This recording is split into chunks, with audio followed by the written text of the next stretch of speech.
Hey guys, it's Monday, start of a new week, April 3rd, 2023. Today is going to be Navy SEALs Day, and it's the beginning, true beginning of a new block. I guess technically I could count the session before where I did sixes as, I think of it as an in-between session, not a true beginning, not really an ending to the last, because I like to see how long I could hold sixes. Turned out not very long. 7 minutes, about 3 minutes less than my best, but it's still a good session. I managed to get 108 reps. So today I'm back up to 7, and I've been debating the end goal of the session, or of the training block, is 3 minutes at 7, followed by however many sixes I can work my way up to. So I'm debating, big debate for me, was do I start out with 3 minutes of 7, or do I want to work up progressively each session to my 3s? And I guess it's going to depend on how that first 7 feels. What I'd like to do is hit my 3 minutes of 7, down to 5 until the end, and then see what I have left for that last minute. We'll see how that feels. I'm going to basically take it a minute at a time to get my sip of water.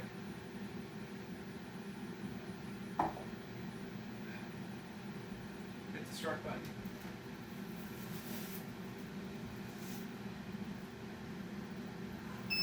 So if I sound a little unsure, it's basically because I feel a little unsure. I'm sore. I'm going straight from a hard training block, and with the 3s, there's no real, it doesn't feel like there's any real break going right into it. But we'll see how it plays out. I've gotten 3s before, I've gotten 4 before at 7. That was a while back.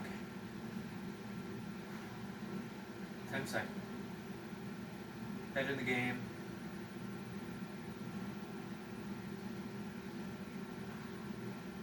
Here we go.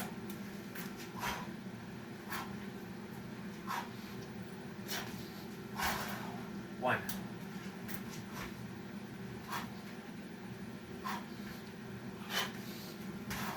2.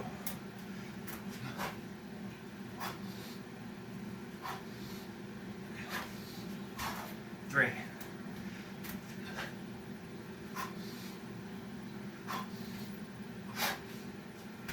4.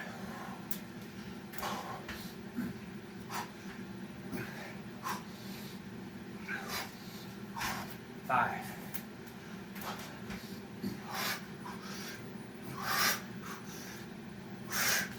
6.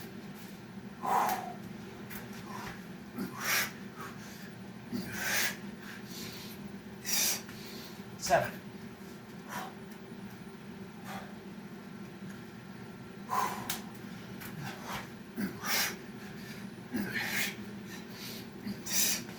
1.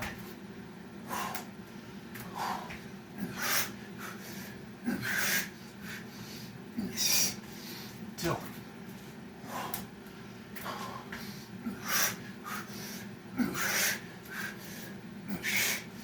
3.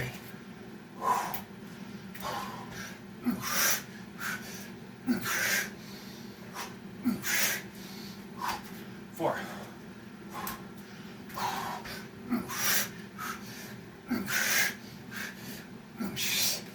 5.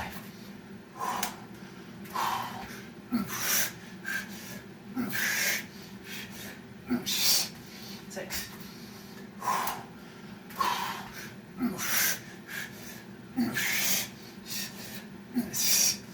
7.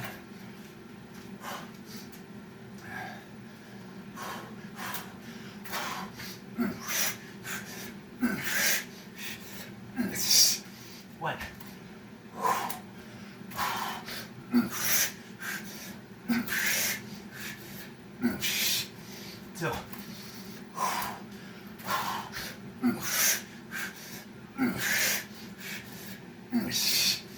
Three.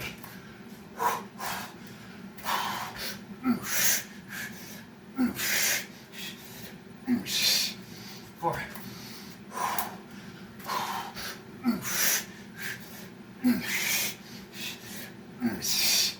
Five.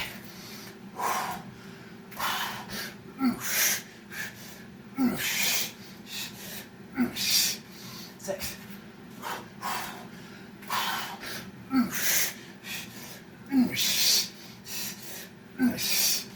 Seven.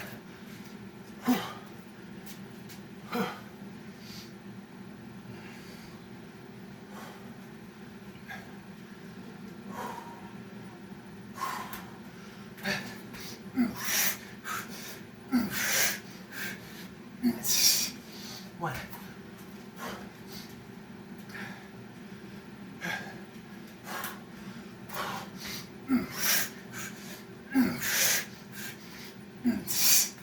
Two.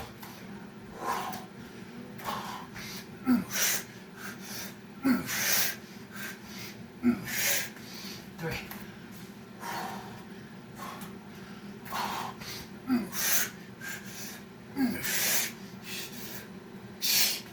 Four.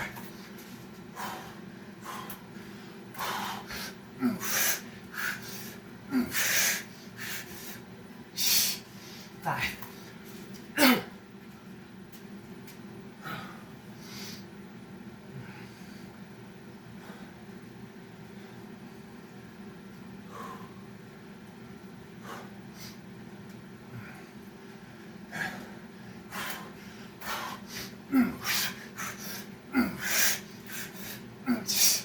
One.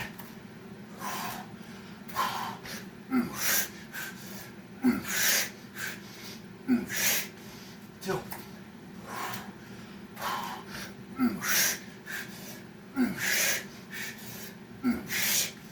Three.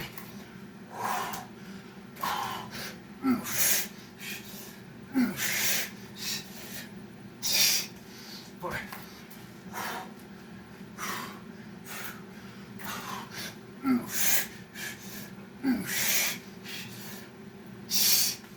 Five.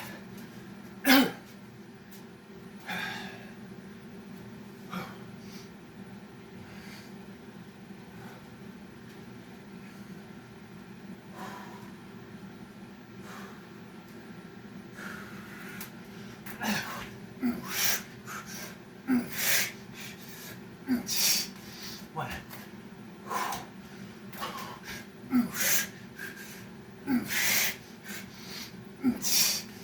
Two.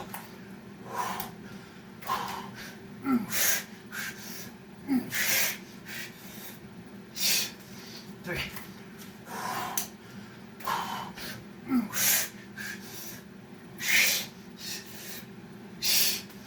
Four.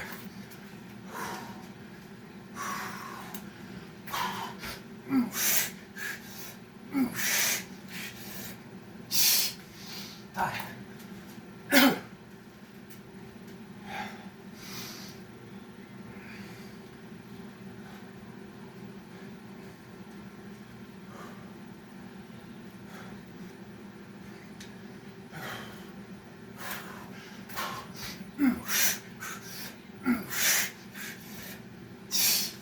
One.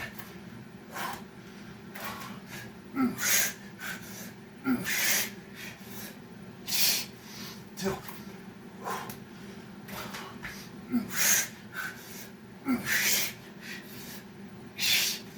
Three.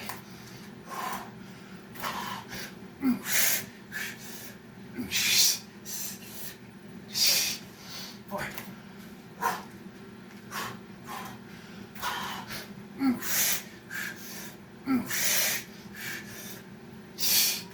Five.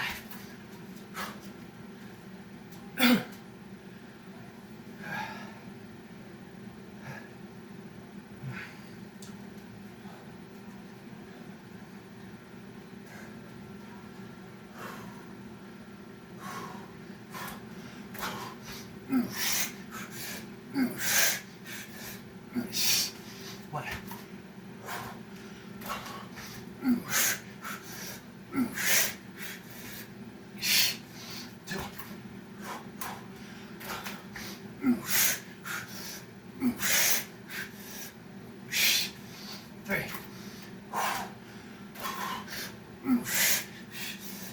4, 5,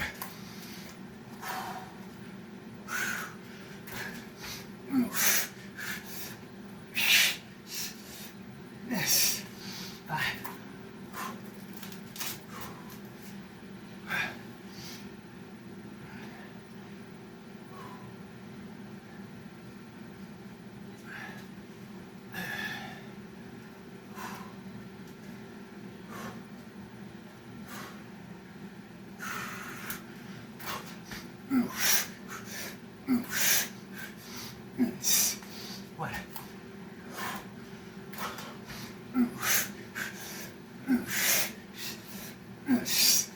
2.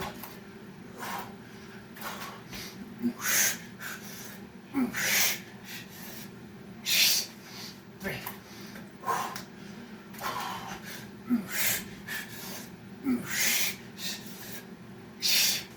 4.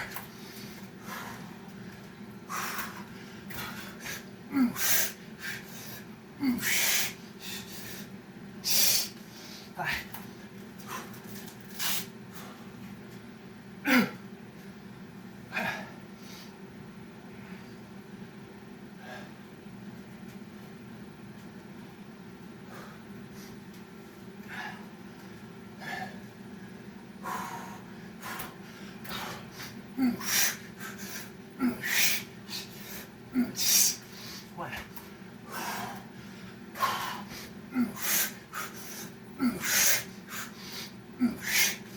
2.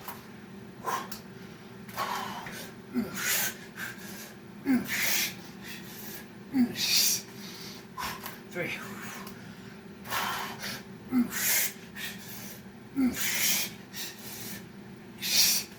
4.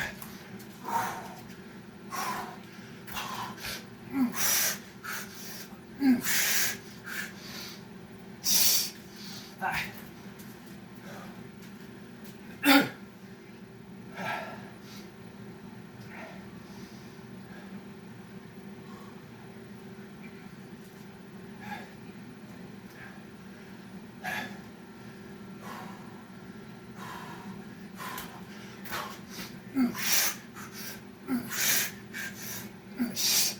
1.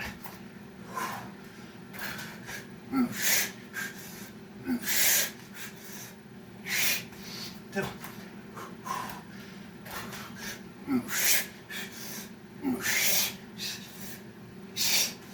3.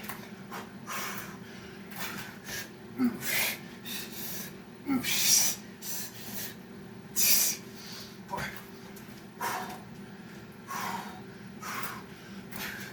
5. 6.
One.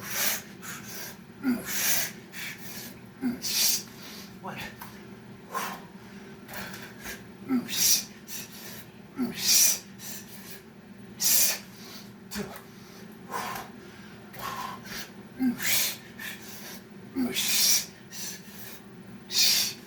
Three.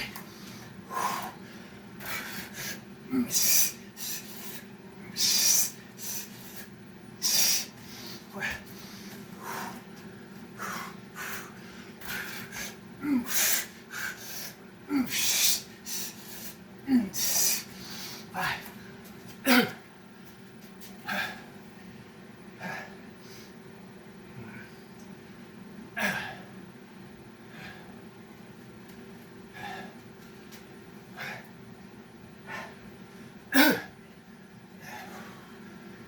Five.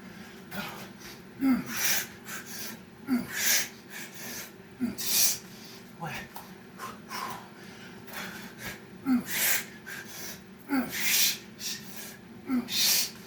Two.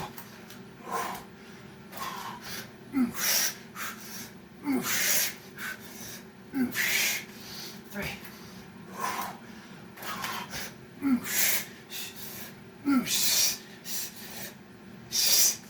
Four.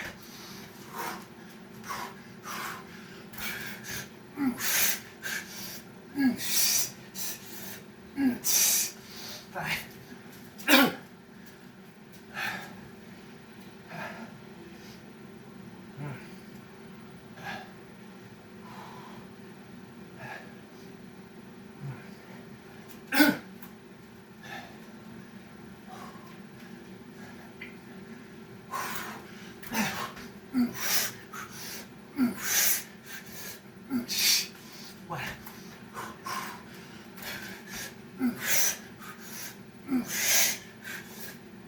One. Two.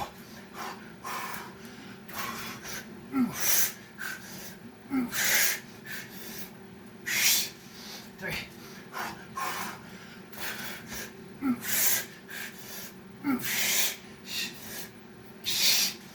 Four.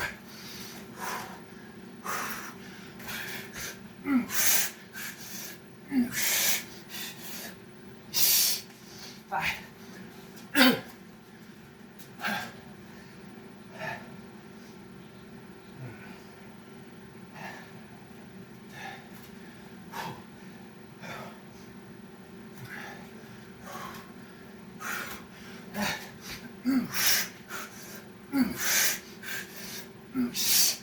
One.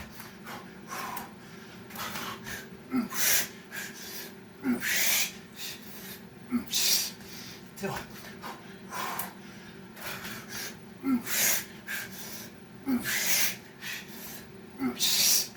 Three.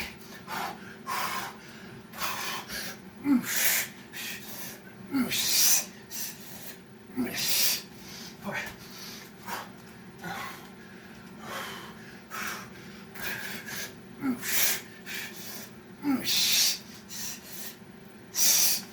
Five.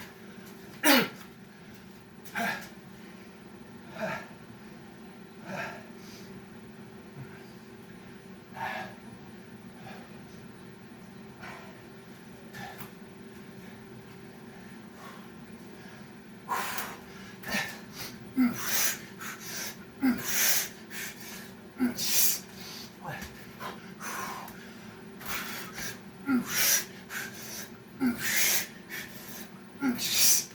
Two.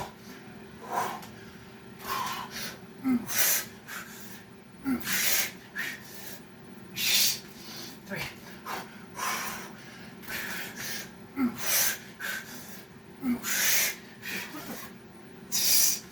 Four.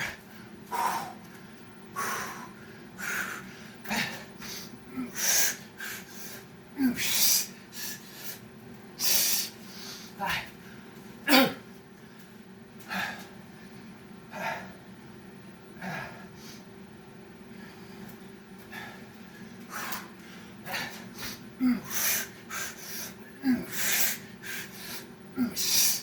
One.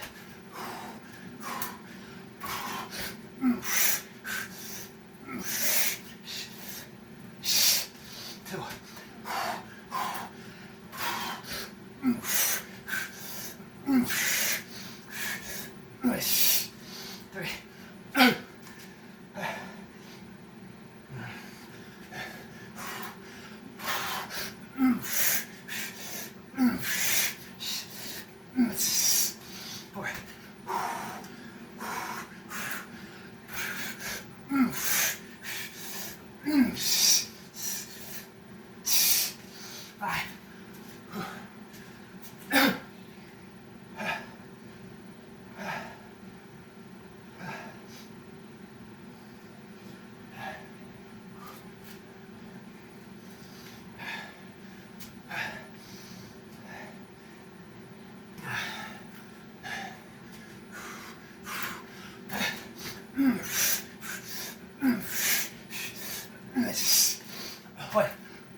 3,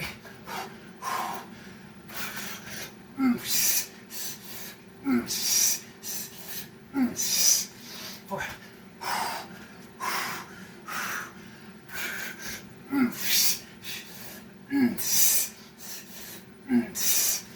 5,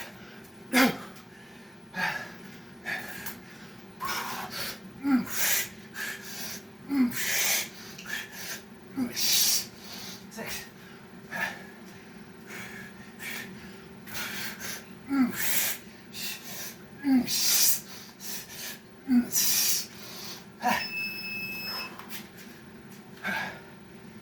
7.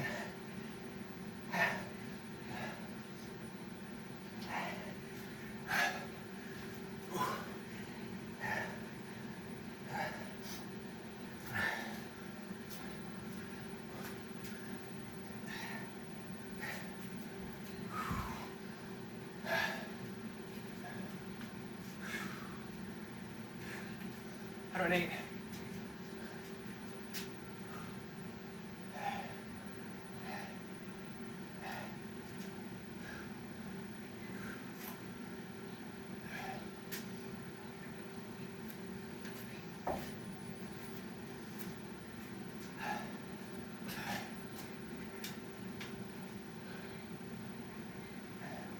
The issue became less of cardio, although obviously that certainly plays an issue, and more of not being able to swallow, which prohibits taking a decent breath when I need to. The time when I could be doing a nice easy breath, I'm trying to swallow from the accumulation of secondhand smoke that builds up in my airways, in my passage. So trying to swallow, my mouth is dry, throat's constricted, the esophagus is giving little spasms, and really I need 30 seconds, 20 seconds, 30 seconds, just to get it to calm down. Maybe a sip of water, get my breath. And I'm tempted to get a sip of water. That never plays out well though. It might clear up my throat a bit, but it makes things slosh around a bit. I sort of lose a sort of key component of intensity if I take that break mid-set and get a sip of water. I've done it before. It just, again, it doesn't play out well. So what I try to do is just swallow a few times with a dry mouth, and hopefully I can start building up a little bit of saliva in the mouth and have it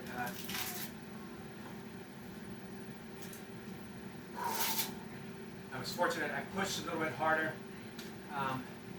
the third and second to last minute, not to get extra reps, but to get in some extra time so that I would have about 20 seconds where I could take a few deep, clean breaths, swallow a few times, try to get my mouth a little less dry.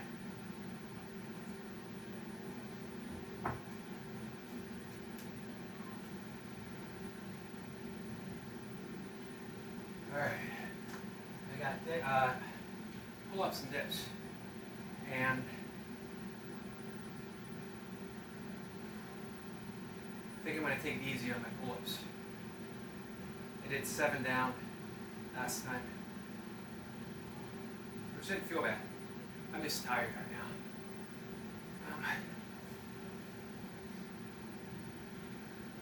Physically so. You know, sometimes you're tired and it's just a mental thing, you might not have slept well. Right now it's just tired, an accumulation of some hard sessions. Nothing bad. So I think I'm just going to do an easy 5 down.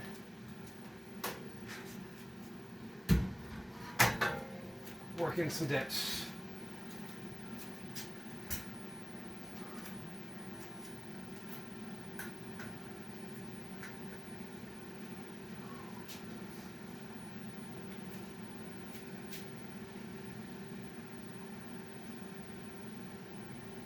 So I got my sevens. Not easy.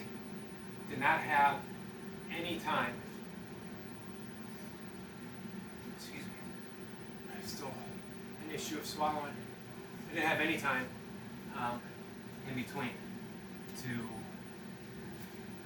do anything. First minute I had like 4 to 5 seconds to spare. I took a breath, shook my hands out.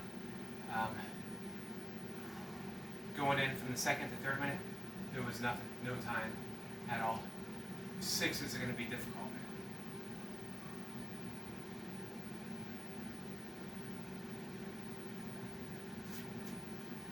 We'll see.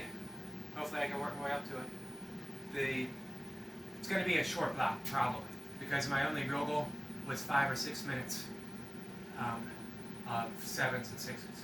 So it would be 3 minutes of sevens, 3 minutes of sixes.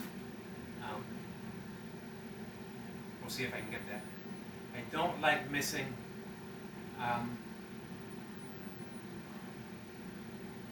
best way to describe it. I don't like missing a rep number in a session. So, like today I was scheduled for 3 minutes of sixes. If I miss that right off the bat, the block's not going to get any better. It was obviously too much. So if I miss my six next time, I'm going to start over. Obviously I'm not ready for threes and sixes yet. So the ultimate goal is to push hard, but not at the beginning of a session. You know what I mean? You want room to progress. The biggest mistake people make in programs like 531 or other powerlifting programs, they don't have room to grow. They don't have room for improvement. They don't have room for clean reps. The genius of 531 isn't just its structure, but the percentages that they have you work with. Everything should feel relatively easy for the reps that you're getting. Shouldn't be any strain. All right, 5 down.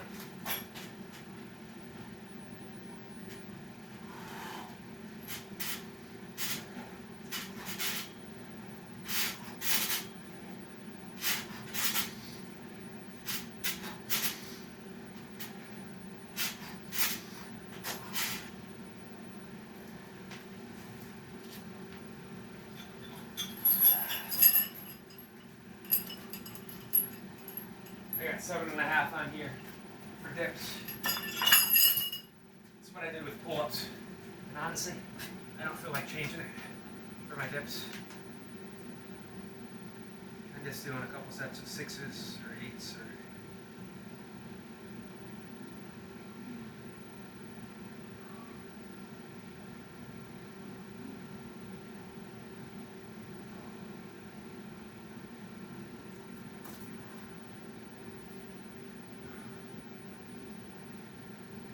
no hurry. Only 2 sets of dips.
nice goblet squats yesterday. We'll see about throwing them in today.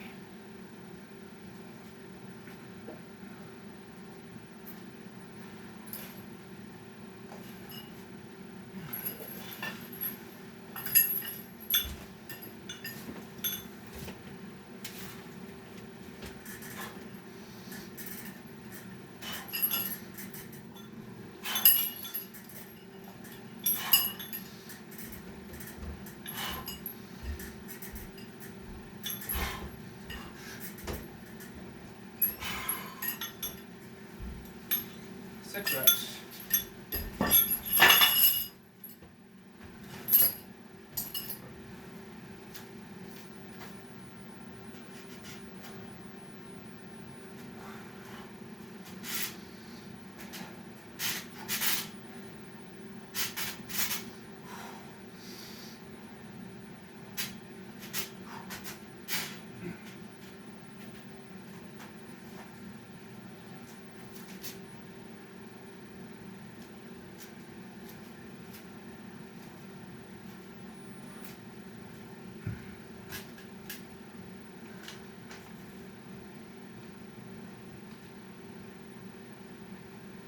More sets of pull-ups. And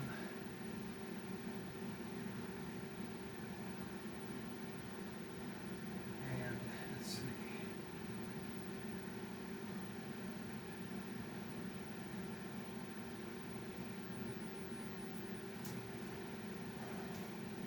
Debating goblet squats today or tomorrow. Probably tomorrow. It doesn't hurt to take things a little bit easy today. Easy-ish.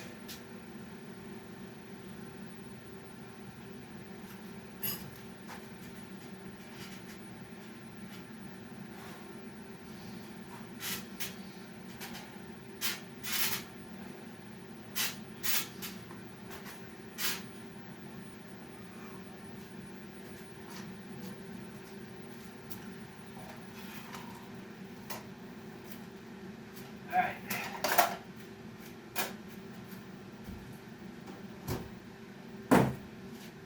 One more rep.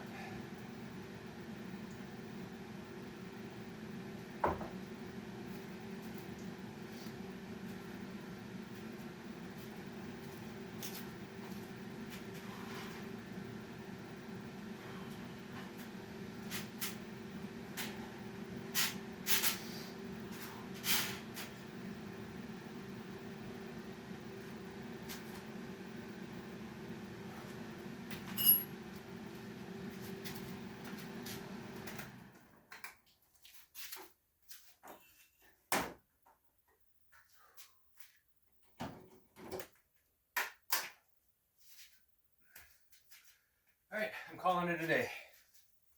I met my objective.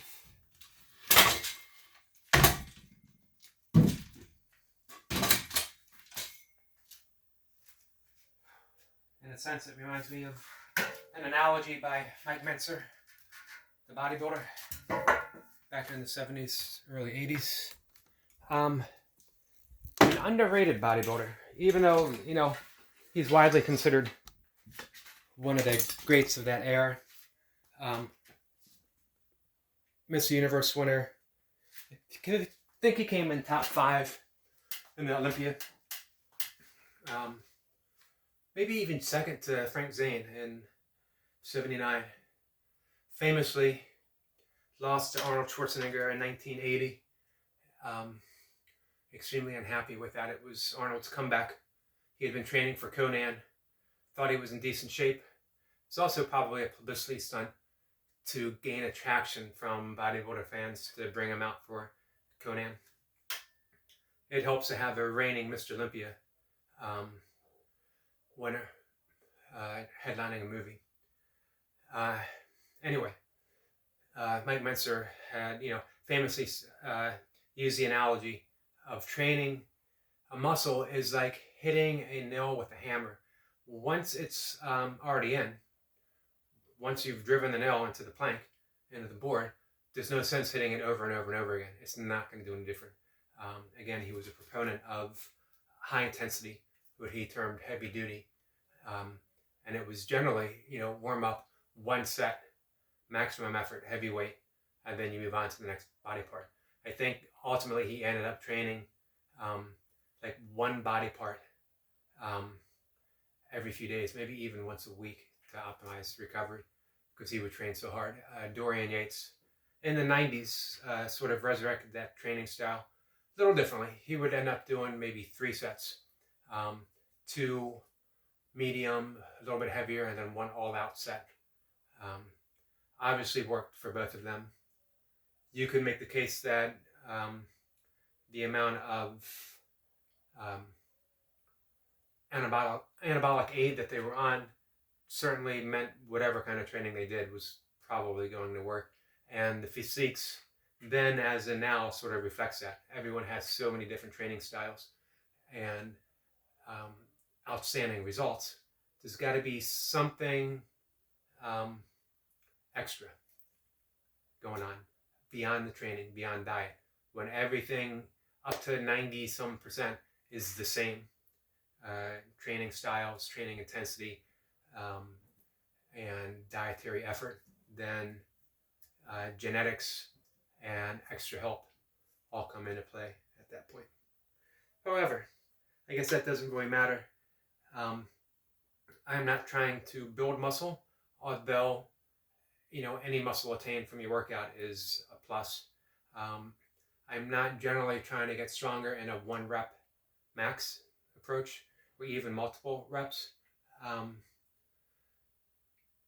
it's going to be difficult to put a why on the why do I train. One, I've always trained virtually my entire life, definitely my entire adult life from the age of 12 on up. And even before, there was always, an interest. Being a young kid and skimming through a book of yoga and doing the exercises. I had the old-fashioned bull worker. One of my first ever workouts was doing the bull worker. If you remember, it was an isometric hold. My dad taught me isometrics when I was really little. And I had a executive director at the YMCA when I was maybe 10 or 11. And he had put me on a calisthenics training program. The old-fashioned jumping jacks, toe touches, push-ups, sit-ups. I don't recall burpees, but they might have been in there. So always something my entire life. There's no reason why I train. I train because that's who I am, and happily so. And hopefully will continue throughout my entire life. Sometimes training for something, sometimes training just for the sake of training. And that's what I'm doing now. Burpees fit into that nicely. They leave me fit for whatever I decide to do. I'm not in ultra running shape, but I don't think it would take me too long to get there.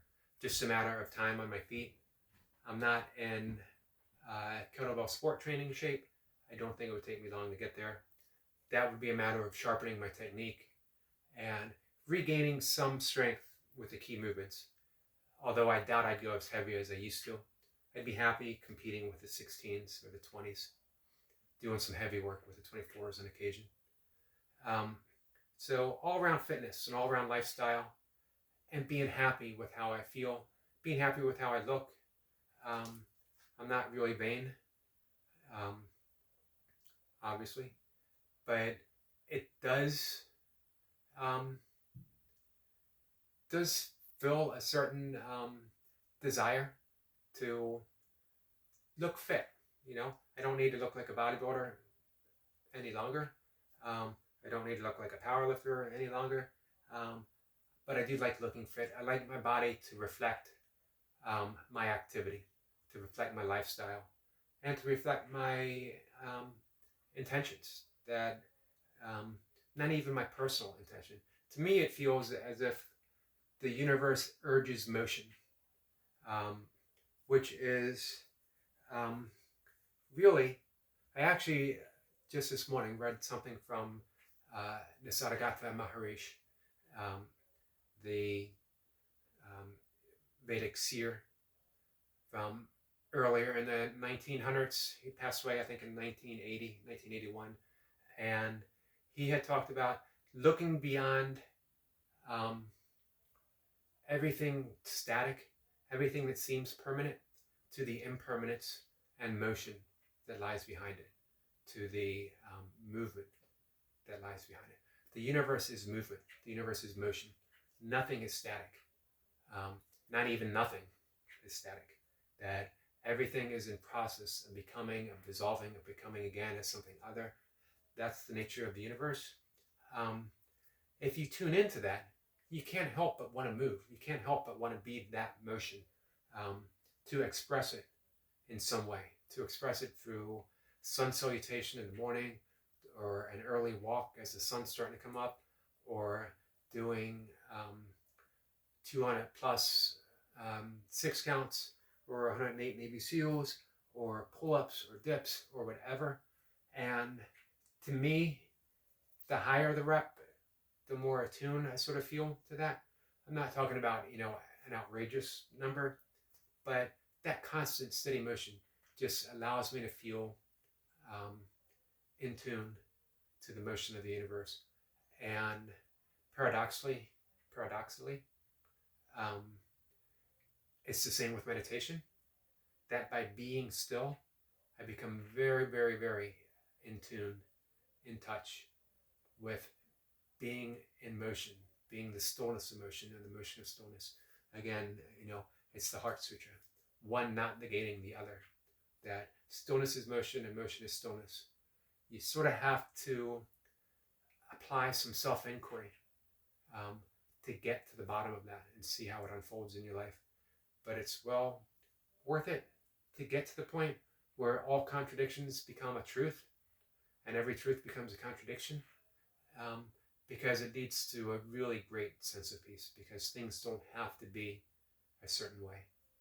And when things don't have to be a certain way, ultimately you are free. You certainly feel free.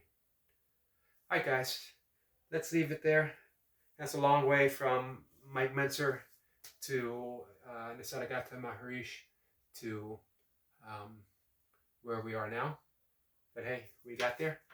I will see everyone tomorrow. I hope you had a good weekend, and it's going to be a good start to the week coming up. Have a good day.